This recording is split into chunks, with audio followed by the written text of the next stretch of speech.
You know, the full text of the gun reform legislation the Senate's been working on following the Uvalde massacre could be out as early as today. Three sources familiar with discussions tell NBC News, quote, the deal is 98% done. Joining us now, Democratic Senator Chris Coons of Delaware. He's part of that bipartisan group working on the gun legislation deal. He's also a member of the Senate Foreign Relations and Judiciary Committee. So we'll get to him on a couple of other topics as well. But, Senator, how close are we to closing a deal on gun reform? Very, very close. I was hopeful we'd have final legislative text last night. I've just been communicating with the core group of senators who are waiting for Legislative Council to deliver this final text.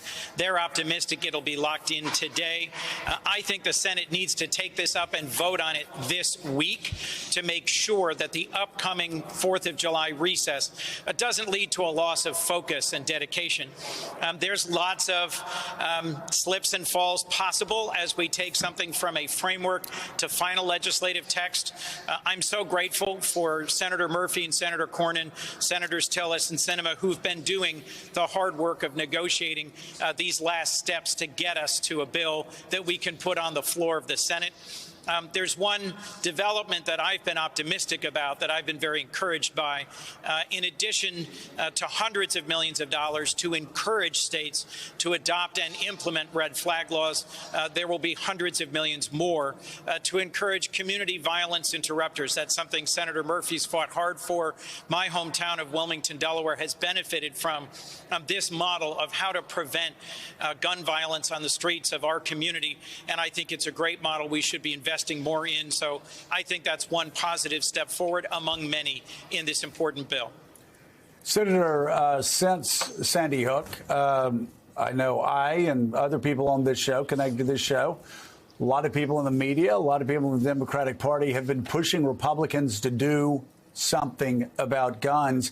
And even now, with this modest bill passing, there have been cries that this bill is not doing enough. And then we see clips of John Cornyn being booed in his home state. So I wanted you to talk for a minute, if you would, about the Republicans that have actually stepped forward. And while it may seem quite simple for people watching on this show, watching the show right now, say, well, why don't you do more? Talk about how these Republicans, at least with their own base, are getting far beyond the comfort zone for many people who've supported them since the beginning of their political career. That's right, Joe. Look, the politics of guns have gotten tougher and more divisive in the 12 years that I've been here in the Senate. After Sandy Hook, I was convinced that we would pass universal background checks, and Senators Manchin and Toomey worked very hard on that. But we could not get enough Republicans to join that bill to pass it, and I think we are barely getting to the point where we have more than 10 Republican senators on this framework right now. And I'll remind you, 4 of them are retiring.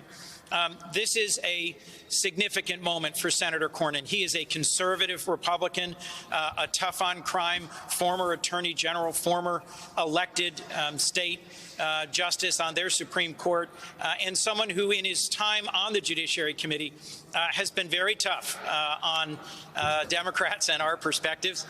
I've enjoyed legislating with him. He and I got to the president's desk the last bill that made progress on improving NICS, the background check system. This is literally a small bill that would make it more likely that state and local law enforcement would know if someone was lying on their background check form and trying to get a gun.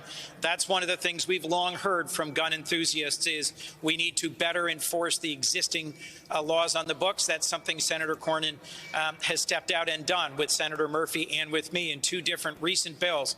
But he is getting real pushback. Those clips of him being booed at the Texas State GOP convention is a reminder of why we don't have 30 Republicans stepping forward to join us in this important piece of legislation. So thank you for keeping the focus on the urgency of now and the importance of acting after these horrific shootings in Buffalo and in Uvalde, and reminding all of your viewers that each and every day dozens of Americans of all ages and backgrounds die in gun violence. The provisions in this bill will help make our country safer. Well, let's hope something comes together soon. Also, in just a few hours, the fourth public House January 6th committee hearing will get underway in the nation's capital. Committee Vice Chair Liz Cheney says the panel will present evidence of former President Trump's pressure campaign on state legislators and elections officials. One committee aide tells NBC News the hearings will highlight the Trump campaign scheme to get fake electors in states sent to Washington to set the stage for January 6th in hopes that the false slates would be used to stop the transfer of power. Today's key witnesses include 3 Republicans: Georgia Secretary of State Brad Raffensperger, his top deputy Gabe Sterling, and Arizona House Speaker Rusty Bowers, and former Georgia election worker Shay Moss will also testify. Give me a sense of what you're hoping these hearings ultimately will accomplish. I know they're taking place in the House, but Joe and I have been talking a lot about how this is really representative of standing up for democracy. Mika, this is another important hearing by the January 6th committee, and they have done a spectacular job of presenting compelling witnesses, new material and evidence, new facts for the nation's consideration. I know it's being closely watched at the Department of Justice, and I have confidence they will do the right thing, make the appropriate choices without any influence by those of us who are elected and over in Congress. But frankly, it's also a reminder of how important state and local elections are. I was a county elected official, as you know, Mika, for a decade.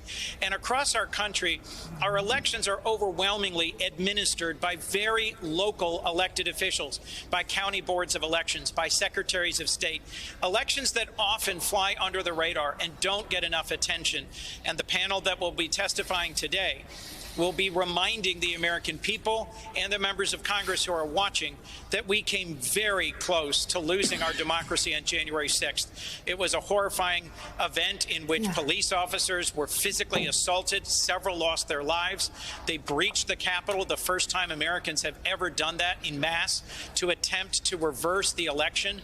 And frankly, there are decisions being made in state and county legislative bodies around the country that are putting us on a dangerous path.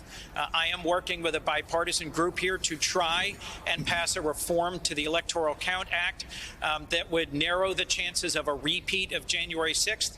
But frankly, democracy is only going to stand if millions of Americans, motivated by what they're hearing in these hearings, get engaged at the local level, get engaged in the peaceful but important actions of democracy at the county level around our country.